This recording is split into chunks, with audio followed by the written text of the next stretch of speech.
Hello everyone, my name is Kavita Sharma and you're watching the official Law World.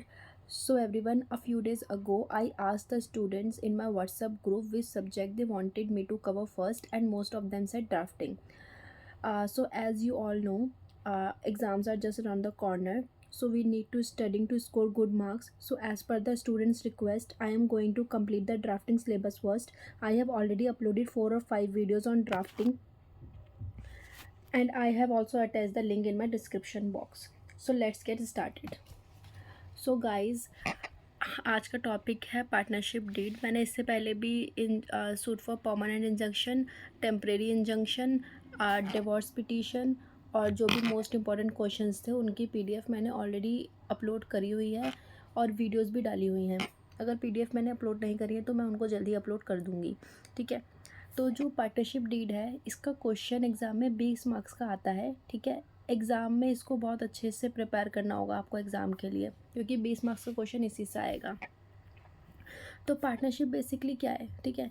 2 लोग होने चाहिए या 2 से ज़्यादा होने चाहिए. ठीक है. तो उनके बीच में क्या होती है? पार्टनरशिप होती है. ठीक है. ये पार्टनर्स क्या करते हैं? सेम बिजनेस कैरी करते हैं प्रॉफिट के लिए. ठीक है. So I prepare this draft for you so that you don't face any difficulty. Okay. तो सबसे पहले आपको क्या लिखना पड़ेगा? अब जो मैंने इसमें बोल्ड लेटर में लिखा है वो आपको बोल्ड लेटर में ही लिखना पड़ेगा और जो नॉर्मल कैपिटल लेटर्स में है वो कैपिटल लेटर्स में ही लिखना पड़ेगा. ठीक है. सबसे पहले आप क्या लिखोगे? This deed of partnership is executed at New Delhi.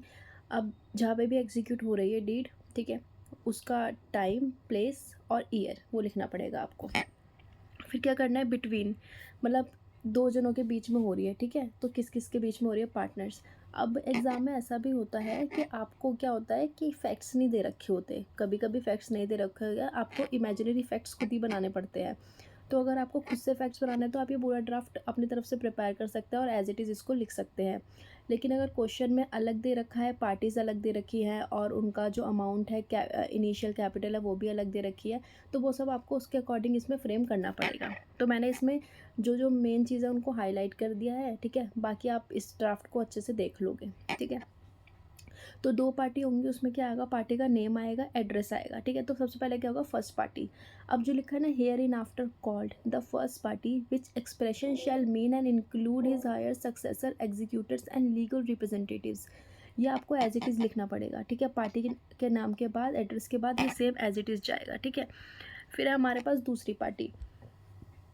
उसमें भी सेम करना है, name and address of the second party. ठीक है. सेम टू सेम लाइन रहेगी, फर्स्ट पार्टी की जगह सेकेंड पार्टी आ जाएगा बस. ठीक है. फिर नेक्स्ट आता है whereas the first party is an occupation as a tenant of property measuring. अब जो भी प्रॉपर्टी का डिस्क्रिप्शन है वो सब इसमें आ जाएगा अकॉर्डिंग टू योर क्वेश्चन. ठीक है. And whereas the first party business detail of the first party. अब जो भी फर्स्ट पार्टी का बिजनेस रहेगा, ठीक है, वो सारी डिटेल्स आ जाएंगी. जो भी वो मैन्युफैक्चर कर रहे हैं या उनका फर्निशिंग है, जो भी उनका बिजनेस डिटेल है वो सब यहाँ पे आ जाएगा. And the second party being experience. अब जो सेकेंड पार्टी है वो उस पार्टी को क्या है, उसमें एक्सपीरियंस है उस ट्रेड में, तो वो क्या करेगी? वो अप्रोच करेगी फर्स्ट पार्टी को कि उनके साथ वो जो बिजनेस है वो जॉइंटली रन करें इन अ पार्टनरशिप. ठीक है. And whereas the party have agree to commence and run the business of the interior decoration. अब जो पार्टी का बिजनेस है वो क्या है? Interior decoration, furnishing, manufacture and sale of furnishing, manufacture and sale of furniture in the partnership. ठीक है. ये उनका बिजनेस है. फिर क्या है हमारे पास? अब क्या होगा? जिस जिस चीज़ों पर वो म्यूचुअली एग्री करेंगे. ठीक है. Now therefore this deed witnesses as under. सबसे पहले क्या आ जाएगा हमारे पास? The name and style of this partnership business. जो भी हमारी पार्टनरशिप बिजनेस का नेम है वो आ जाएगा यहाँ पर. ठीक है. XYZ है, PQR है, जो भी है मतलब वो आ जाएगा. फिर बिजनेस जब भी कमेंस हो रहा है, ठीक है, बिजनेस की डेट की, वो कब शुरू हो रहा है. देन थर्ड पॉइंट है business principal place of business of this partnership. अब जो भी जहाँ पे बिजनेस रन करेगा उस जगह का पूरा एड्रेस आ जाएगा. ठीक है. However, the same may be shifted or carried on elsewhere as well as with the mutual consent of both the parties from time to time. ठीक है. शिफ्ट भी कर सकते हैं. डिस्क्रिप्शन ऑफ द बिज़नेस, यहाँ पे वो सारा आ जाएगा जो जिस टाइप का भी बिज़नेस है. ठीक है. ये आप पूरा अच्छे से देख सकते हो इस ड्राफ्ट को और इसको अपने एग्ज़ाम के लिए प्रिपेयर कर सकते हो. ठीक है. उसके बाद है हमारे पास शेयर ऑफ पार्टीज़. पार्टीज़ का क्या शेयर रहेगा? क्वेश्चन में अगर इक्वल शेयर बोला है तो 50-50 रहेगा, और अगर क्वेश्चन में स्पेसिफिकली मेंशन है कि फर्स्ट पार्टी को इतना शेयर मिलेगा और सेकंड पार्टी को इतना शेयर मिलेगा तो आपको वो लिखना पड़ेगा यहाँ पर. ठीक है. तो द इनिशियल कैपिटल, 6 पॉइंट क्या आ जाएगा, इनिशियल कैपिटल, कि आपकी इनिशियल कैपिटल कितनी होगी, ठीक है, बोथ द पार्टीज़। तो हर पार्टी को 2 लाख रुपए उसमें इन्वेस्ट करना पड़ेगा, ठीक है। और अगर और फंड्स की रिक्वायर होगी बिजनेस में, तो पार्टनर्स क्या कर सकते हैं, इन्वेस्ट कर सकते हैं। However any capital investment of the partner shall not carry any interest, ठीक है, लेकिन जो भी पार्टनर क्या करेगा, कैपिटल इन्वेस्ट करेगा, उसको उसमें कोई इंटरेस्ट नहीं मिलेगा। इन केस लोन और deposit are raise from outside, example friends and relations of the partner और the financial institution, then only those loans और deposit which are taken with the written consent of both the partners and are entered in the books of account of the partners shall be binding on the firm. This point is very important. Sixth one is, then seventh point is the partnership shall maintain regular books of account, ठीक है। Partnership में क्या होगा, एक regular books of account बनेगा, जिसमें क्या होगा, according with the custom of the trade और डीलिंग, मतलब जितनी भी डीलिंग होगी पार्टनरशिप में, ठीक है, उस सब का रिकॉर्ड रखा जाएगा, ठीक है। The books of account etcetera shall be maintain in the place of business. अब जो भी प्लेस ऑफ बिजनेस है वहीं पे वो क्या करी जाएगी, बुक्स ऑफ अकाउंट क्या करी जाएगी, मेंटेन की जाएगी। Each of the partner shall be entitle to withdraw sum of ₹10,000, ठीक है। मतलब दोनों पार्टनर क्या कर सकते हैं, एवरी मंथ 10,000 रुपये क्या कर सकते हैं, विड्रॉ कर सकते हैं, which shall be adjustable in the final profit and loss account to be prepared every year. Then 9 point is, the first party shall also be entitled to withdraw sum of ₹7,500। जो first party है वो 7,500 rupees को भी withdraw कर सकती है, जो भी रेंट वगैरह पे करना होगा उसके लिए, ठीक है। The tendency rights in respect of the property, जो भी प्रॉपर्टी का डिस्क्रिप्शन है वो लिख देंगे, जहाँ पे भी बिजनेस रन हो रहा है वो वाला एड्रेस आएगा यहाँ पे। शैल always vested in the first party, and whenever the partnership is dissolved for any reason whatsoever, the second party shall not be entitled to any right, ठीक है। जब भी पार्टनरशिप डिसॉल्व होगी तो सेकंड पार्टी को कोई राइट नहीं रहेगा।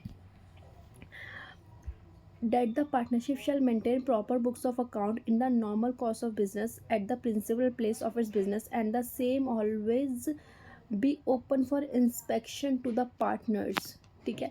ये पॉइंट्स आप देख लेना, इस पीडीएफ को मैं व्हाट्सएप ग्रुप में भी शेयर कर दूंगी, तो आप उसको और अच्छे से इसमें से प्रिपेयर कर पाओगे, ठीक है। That the first accounting period of the partnership shall close on 31 March, ठीक है, बेसिक चीज़ है ये। And thereafter the financial year shall run from 1 April every thereafter the financial of the subsequent of the English calendar. फिर 13 point क्या आ जाएगा, signature of any of the partner, ठीक है, किसी भी पार्टनर के signature. That the bank account of the partnership and और its branches shall be operated under the signature of any of the partners. That at the close of accounting period year trial debit balance, profit and loss account and balance sheet etcetera shall be prepare and profit and loss in the rational. अब क्या है, जो profit and loss होगा, ठीक है, उसको लिखा जाएगा, मतलब जो भी साल में आपका प्रॉफिट या लॉस हो रहा है उस सबको लिखा जाएगा, ठीक है। एंड शैल बी डेबिटेड और credited to the capital account of the partners, ठीक है, डेबिट या क्रेडिट किया जाएगा capital account of the partner से। Not to be entitled, that the either of the party would not be entitled to carry on similar or competitive trade individually or in partnership and in any other manner, ठीक है। Not be entitle, मैंने ना ये जो highlight करे ना, मैंने आपको ये दिमाग में सेट करने के लिए रखा है कि आपको यहाँ पर ये वाला पॉइंट लिखना ही पड़ेगा, इसलिए मैंने ना अलग से इसमें से कीवर्ड्स बना के मैंने इसमें आगे लिख दिया है कि आपको एक्चुअल में यहाँ पे लिखना क्या होगा, ठीक है। फिर 15 डेज नोटिस पीरियड होगा, ठीक है। जैसे the partnership shall be at will, however whenever any party intends to dissolve the same और retire from the same, he shall give an advance notice of 15 days, ठीक है। अगर कोई भी पार्टी को जाना होगा तो वो 15 दिन का पहले एडवांस नोटिस देगा to the other party, and during the period of notice profit and loss account balance sheet shall be completed to finalize the account in between as party as well as with the outsiders। 17 point क्या हो गया, arbitration point, ठीक है, इसमें arbitration के बारे में है। that in the event of any dispute arising between the parties with respect to any clause of this document or the working of the partnership or anything indicated thereof, same shall be decided by arbitration in accordance with the provision of the arbitration act and by no other process, ठीक है। arbitration act के अंदर ही deal किया जाएगा, कोई और process को नहीं इसमें लिया जाएगा। Then 18 point is Indian Partnership Act, that in all other matters not provided herein, ठीक है, जो भी मैटर्स यहाँ पे प्रोवाइड नहीं किए गए हैं, the partnership shall be govern by the Indian Partnership Act applicable from time to time, ठीक है। तो उनको किस में देखा जाएगा, इंडियन पार्टनरशिप एक्ट में देखा जाएगा time to time. Then end में क्या आ जाएगा, in witness whereof the parties have sign this document on this date first our written in the presence of the following witnesses. तो उसमें क्या हो जाएगा, लास्ट में आप क्या लिखोगे, फर्स्ट पार्टी सेकंड पार्टी, दो पार्टी होंगी, विटनेसेस होंगे, विटनेसेस के नाम यहाँ पे नीचे आ जाएंगे। ठीक है, तो ये सब क्या हो गया, या आपका इजी क्या हो गया, मैंने आपको ये बता दिया पार्टनरशिप डीड के बारे में, जो कि 20 नंबर का क्वेश्चन आपका एग्जाम में आएगा। ठीक है, और 100% आएगा, हर बार ही आता है, इसमें कोई उसकी बात नहीं है। ठीक है, अब क्या मैंने करा है इसमें, लास्ट में मैंने ये करा है कि आपको जितने भी वीडियोस है ना, मैंने जितने अभी तक अपलोड करे हैं 1 2 3 4 और 5, ठीक है, मैंने 5 वीडियो अभी तक अपलोड करे हैं and this one is my 6th। तो मैंने क्या करा है इसमें, मैंने ना इसमें सबका लिंक अटैच कर दिया है इस PDF में, जिससे कि आपको ईजी रहे। ठीक है, और ये PDF जो है मैं व्हाट्सएप ग्रुप में शेयर कर दूँगी। ओके, तो कल मिलते हैं एक नए टॉपिक के साथ, तब तक के लिए bye bye and subscribe my channel and share with your friends also.